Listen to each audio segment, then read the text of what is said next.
Yun guys, unboxing tayo ng delivery from Shopee. So ito yung for ano natin guys, long ride parts ng motor. Okay, try natin to. Parang SeaWorks ata to eh. SeaWorks.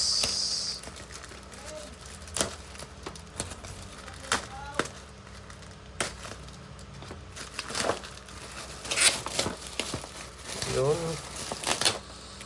Yan natin dito guys. Uy! May sticker. Startup G.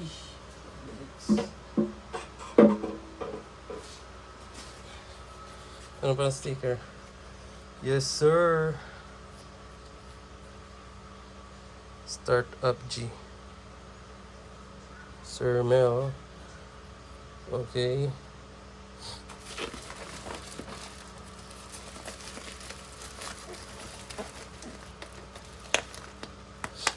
And newbie lang tayo guys sa pagmumotor. That's long ride tayo. Gamit first time scooter. Kaya dapat laging handa. Handa. Yun, nakikita ko na yung pulong. Yes sir. Yes sir. Ito na yun. Yun. May sticker din nila. May pera. Hanapin natin.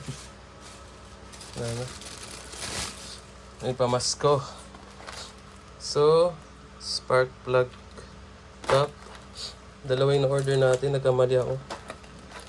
Hindi ko napansin. Dalawa pala. So, baka benta ko na lang to. Yun. Meron tayong spark plug cup. Toyota SeaWorks. Okay, dalawa.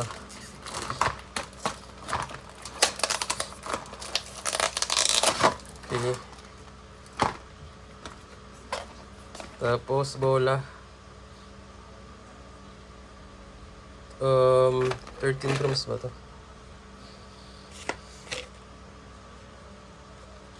Yun, 13 grams. Tapos brake pad sa harap ba to?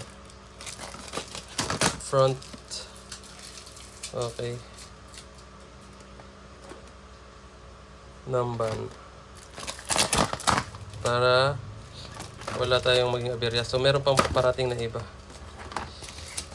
Let's go. So itas natin to guys. Lapit natin. Ngayon naman, i-test natin itong spark plug. Kung meron siyang resistor talaga. SeaWorks. Tama ba ito in order ko? Pang click.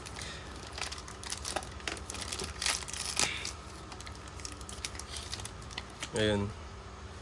So meron tayong resistor.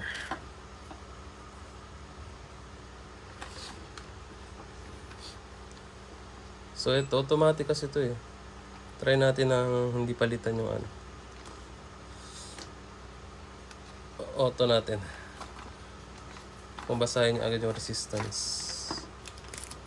So ayun, butas-butas.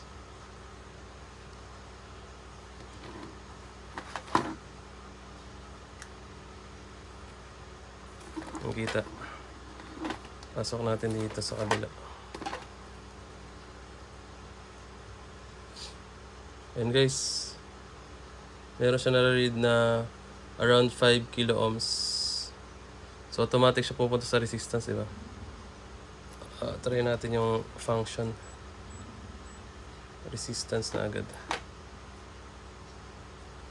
Yun, 4.86 to yan, 5. So